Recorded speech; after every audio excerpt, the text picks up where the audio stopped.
कहते हैं कि सरकारी कर्मचारियों को कहिए कि यूपीएस की तरफ जाना चाहिए। मैंने कहा क्या ज़्यादा बेनिफिशियल है, ओपीएस ज़्यादा बेनिफिशियल है या यूपीएस? का जो काम किया है इसके लिए हम आपके आभारी हैं और इस परिस्थिति में हम प्रदेश सरकार के साथ खड़े हैं। हिमाचल में विक्रमादित्य सिंह के बयान से कर्मचारियों में हलचल। मंत्री बोले यूपीएस लागू करने के लिए करेंगे चर्चा।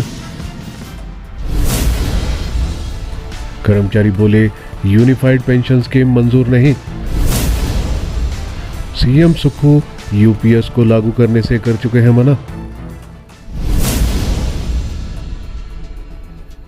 हिमाचल प्रदेश के लोक निर्माण मंत्री विक्रमादित्य सिंह ने कहा यूपीएस यानी कि यूनिफाइड पेंशन स्कीम को लागू करना है या नहीं, ये कैबिनेट मीटिंग में डिस्कस किया जाएगा।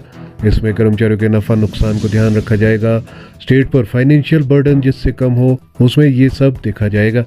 विक्रमादित्य सिंह के इस बयान के बाद कर्मचारियों में हलचल है। हिमाचल के कर्मचारी यूपीएस को खारिज कर चुके हैं।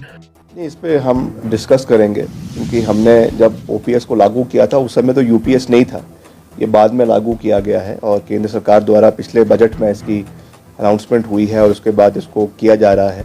तो इस परिप्रेक्ष्य में कैबिनेट मीटिंग में हम इसके बारे में डिस्कस करेंगे मुख्यमंत्री जी से और क्या विचार इसमें बनता है, जिसमें हमने मेन एजेंडा है प्रदेश के कर्मचारियों के हित को साधना। तो उसमें क्या ज़्यादा बेनिफिशियल है, ओपीएस ज़्यादा बेनिफिशियल है या यूपीएस ज़्यादा बेनिफिशियल है, तो उस चीज़ के प्रोज एंड कॉन्स सब चीज़ के देखे जाएंगे और उसके परिप्रेक्ष्य में कैसे फिर इसको आने वाले समय में इम्प्लीमेंट करना है जिससे प्रदेश के कर्मचारियों का हित बरकरार रहे, उस दृष्टि से हम आगे बढ़ेंगे। और निश्चित तौर से जो इसके फाइनेंशियल इम्प्लीकेशंस है उसको भी स्टडी करने की आवश्यकता है, कितना बोझ उससे सरकार के ऊपर पड़ रहा है, किससे कम होता है, कौन सी स्कीम को अडॉप्ट करने से कम बोझ पड़ता है, इन सब परिप्रेक्ष्य को देखा जाएगा और उसके बाद जो है कैबिनेट और मुख्यमंत्री जी इस पे अंतिम फैसला लेंगे। नई पेंशन स्कीम कर्मचारी महासंघ के अध्यक्ष प्रदीप ठाकुर ने कहा है कि यूनिफाइड पेंशन योजना पुरानी पेंशन योजना की जगह नहीं ले सकती। हिमाचल प्रदेश में 1.25 लाख से ज्यादा कर्मचारियों ने ओपीएस के लिए संघर्ष लड़ा है, अब उन्हें यूनिफाइड पेंशन स्कीम मंजूर नहीं है। नमस्कार, मैं प्रदीप ठाकुर। जैसा कि आप सबको मालूम है हिमाचल प्रदेश में ओपीएस बहाल हो चुकी है और केंद्र सरकार में जो है हाल ही में यूपीएस स्कीम को लागू किया गया, जिसका पूरे देश के कर्मचारियों ने विरोध किया है। हिमाचल प्रदेश के कर्मचारी भी इसके विरोध में उतरे हैं। कुछ दिन पहले जो है यूपीएस का विरोध के रूप में जो है कर्मचारी साथी अपने ऑफिस से बाहर निकलकर अपने जो लंच टाइम है उसमें प्रदेश के हर एक कार्यालय में जो है यूपीएस का विरोध दर्ज किया गया और हाल ही में केंद्र सरकार द्वारा दूसरा रिमाइंडर प्रदेश सरकार को भेजा गया है कि अपने राज्य में जो है आप यूपीएस लागू करें। तो हम केंद्र सरकार के द्वारा जो बार बार प्रदेश सरकार को जो है दबाव बनाया जा रहा है, हम इसका विरोध करते हैं। प्रदेश सरकार से यही निवेदन करते हैं कि आपने जिस तरह से ओपीएस बहाल करके प्रदेश के कर्मचारियों और उनके परिवारों के लिए जो एक इतना अच्छा उनके बुढ़ापे को सुरक्षित करने का जो काम किया है, इसके लिए हम आपके आभारी हैं और इस परिस्थिति में हम प्रदेश सरकार के साथ खड़े हैं और आपसे प्रदेश के माननीय मुख्यमंत्री महोदय, समस्त मंत्रिमंडल और प्रदेश सरकार के सभी सहयोगियों से हम यही निवेदन करते हैं कि यूपीएस स्कीम को जो है प्रदेश में बिल्कुल लागू ना किया जाए और इस यूपीएस स्कीम को लागू करने से जैसे कि सबको पता ही है कि ये एनपीएस का एक नया रूप है, तो ये एनपीएस के एक नए रूप को जिस तरह से जो है लागू करने के लिए केंद्र सरकार दबाव बना रही है, इसे अगर प्रदेश में लागू किया जाएगा तो ये बिल्कुल नुकसानदेह होगी। जैसा कि सबको ये भी मालूम है कि एनपीएस में जो है 10% कर्मचारियों का पैसा जबरदस्ती काट लिया जाता था और 14% पैसा जो है सरकार इसमें जो है कर्मचारी के खाते में कर्मचारी के नाम पे जो है ये जो केंद्र सरकार के अधीन पीएफआरडीए है, ये एनएसडीएल के माध्यम से मार्केट में ये पैसा लगता था। अब ये पैसा 14% से बढ़कर जो है वो 18% होने वाला है, जिससे सरकार के ऊपर और बहुत ज़्यादा जो है वो बर्डन पड़ेगा।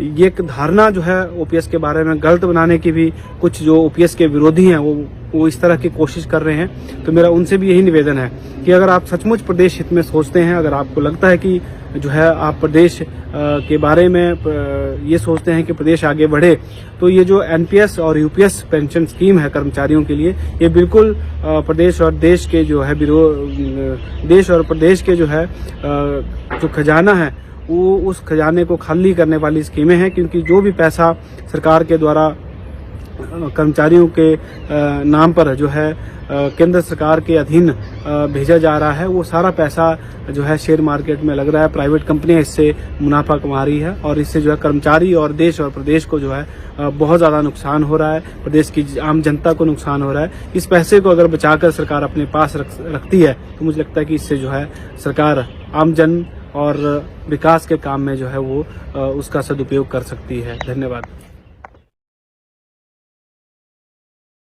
बता दें कि केंद्र सरकार भी हिमाचल को बार बार चिट्ठी लिखकर यूपीएस लागू करने को कह रहा है, लेकिन अब तक राज्य सरकार केंद्र के दबाव के आगे नहीं झुकी।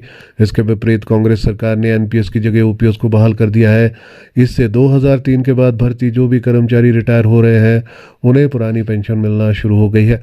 मगर 2003 से 2023 के बीच का केंद्र के पास इन कर्मचारियों का एनपीएस के तौर पर 9,000 करोड़ रुपए जमा है। केंद्र इसे हिमाचल को नहीं लौटा रहा है। इसी तरह हिमाचल में ओपीएस बहाल करने के बाद केंद्र ने एनपीएस के बदले मिलने वाली ग्रांट भी बंद कर दी है। वहीं पर यूपीएस को लेकर सीएम सुक्खू पहले ही कर चुके हैं इनकार। कांगड़ा में सीएम सुक्खू एक कार्यक्रम के दौरान यूपीएस को हिमाचल में लागू करने को लेकर मना कर चुके हैं।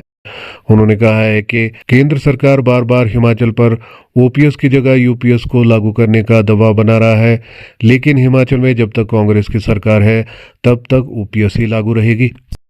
हमने वादा किया कि हमारी पहली कैबिनेट होगी, हम आपको 1,36,000 सरकारी कर्मचारी है उन्हें हम ओल्ड पेंशन स्कीम देंगे। जिन्होंने हिमाचल की विकास की गाथा लिखी है, 1,36,000 सरकारी कर्मचारियों को हमने पेंशन दी। केंद्र की सरकार का रवैया देखिए,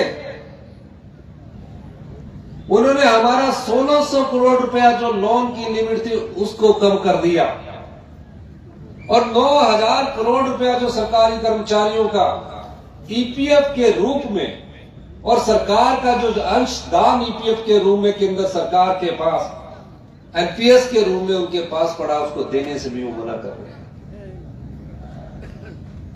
हम उस बात से भी पीछे नहीं हटे। अभी भी हमारे पास कई चुनौतियां हैं। कहते हैं कि सरकारी कर्मचारियों को कहिए कि यूपीएस की तरफ जाना चाहिए।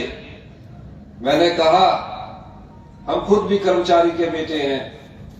जब तक कांग्रेस की सरकार है, हमारी सरकार प्रयास करेगी कि हिमाचल प्रदेश आत्मनिर्भर बने और आप लोगों को ओल्ड पेंशन स्कीम मिलती है।